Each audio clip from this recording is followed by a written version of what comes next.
It's our greatest strength and a great liability. We are impatient. We want stuff now. Come on. Want stuff now. Our technology is a world leader. That technology gives us stuff now. Our news now. Our infrastructure now. Text, Instagram. Now. Soccer drives me crazy. We're not Brazil yet. Listen, you can wake up this morning and say, man, we were outplayed badly in 3 or 4 games. Or you can say we escaped the group of death without Josie Altidore and we're a kick from tying Belgium and into the final 8. Here's what you need to know. And you don't want to hear it this morning, but the system is in place to create good, solid soccer players. We've advanced now to the group stage. There's 210 countries. We're not top 8. But like Gonzaga basketball, we're somewhere between 12, 18. We never embarrass ourselves. The system's in place. Folks, all you need to know is that we have a system that creates 412,000 high school soccer players a year. They then become 38,000 college soccer players. You have a greater chance of playing soccer at the Division I level and going and playing pro than a football player does. The system's in place and it's growing. The last World Cup, there were 6 MLS players. This World Cup had 22. Our domestic league is growing. Our domestic league is now making money. Our domestic league, the MLS, just signed with Fox and ESPN. A new deal that will put double headers, both networks, on Sundays. It is working. It is growing. Brazil's goalie plays in our league. They're going to win it. Be the first MLS player to win a World Cup. We have this Darwinism evolution. It's happening, but we're not patient. We're not Brazil now. We're not England. Slow down. The English Premier League is 130 years old. The MLS and the NASL collectively are 34 years old. It's happening.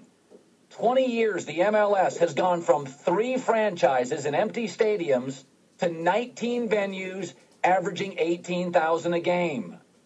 In 2008, the MLS franchises were worth 25 to 30 million.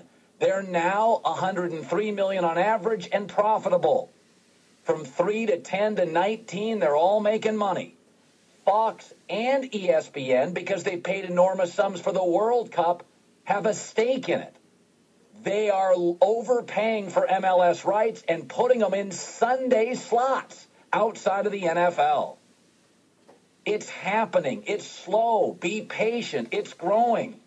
Young kids 11 to 17, statistically now, as ESPN and Fox, the 2 biggest sports networks, are all in and overpaying for soccer because they've got a stake in it. 11 to 17-year-olds now choose soccer over baseball because 11 to 17-year-olds attract fun and cool and hip and parties and money. ESPN coverage was enormously important. Nike's ads, the endorsements. It's working. And we're out. And that stinks. And we're America. But it's working. We've got a high school, fundamentally a high school league, and a pro league, and a college system that give us huge edges. By the way, England didn't get out of a group. Spain didn't get out of a group. Okay? We also have advantages for soccer. Concussion fears. There's 10,000 9 to 11-year-olds in America this morning whose moms are uncomfortable with concussions in football. Can we produce 2 annually who become elite soccer stars? I think we can. And I said this morning. We're good right now. We're Gonzaga basketball. Gonzaga basketball is what? 15th, 16th best program in the country. Never embarrasses itself. It's really like U.S. soccer. Systems in place, good coaches, elite regionally, always makes the tournament, often a good seed, better than they actually are. They are U.S. national men's team. They're good, but they don't look like Kentucky when they walk out on the floor. And we don't look like Brazil. How do you go from good to great? Let me give you another example. Oregon was U.S. soccer. Oregon football was Gonzaga basketball. Elite regionally, Good system. Mike Bellotti, never embarrassed. 8 wins. Sun Bowl. That's Gonzaga basketball. That's U.S. national men's soccer. But Oregon rolled the dice. Oregon said, we want to win titles, or at least get there.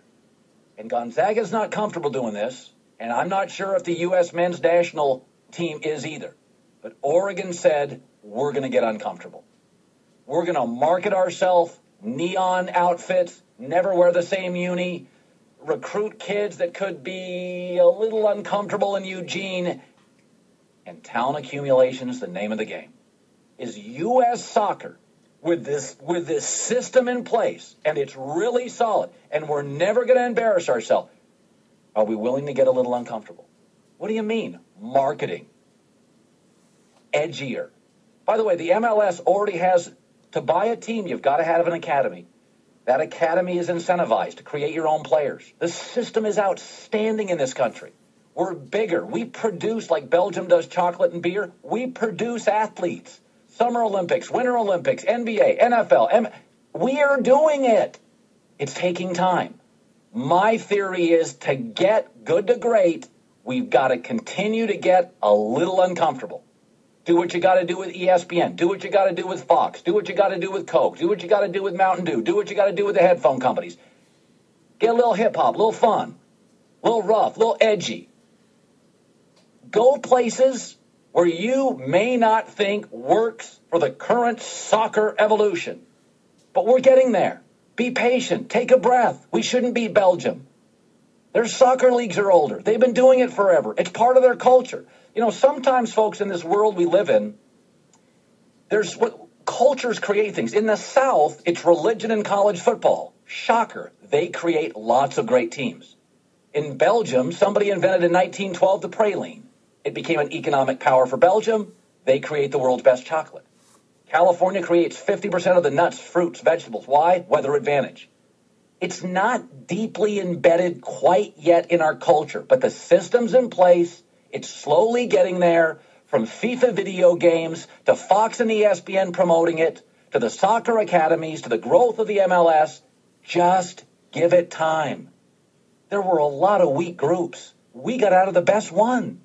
Without Josie Altidore, with controversy with Landon Donovan, with our best young talent, Julian Green, playing about a minute. It's gonna take time. And we just don't like to hear that.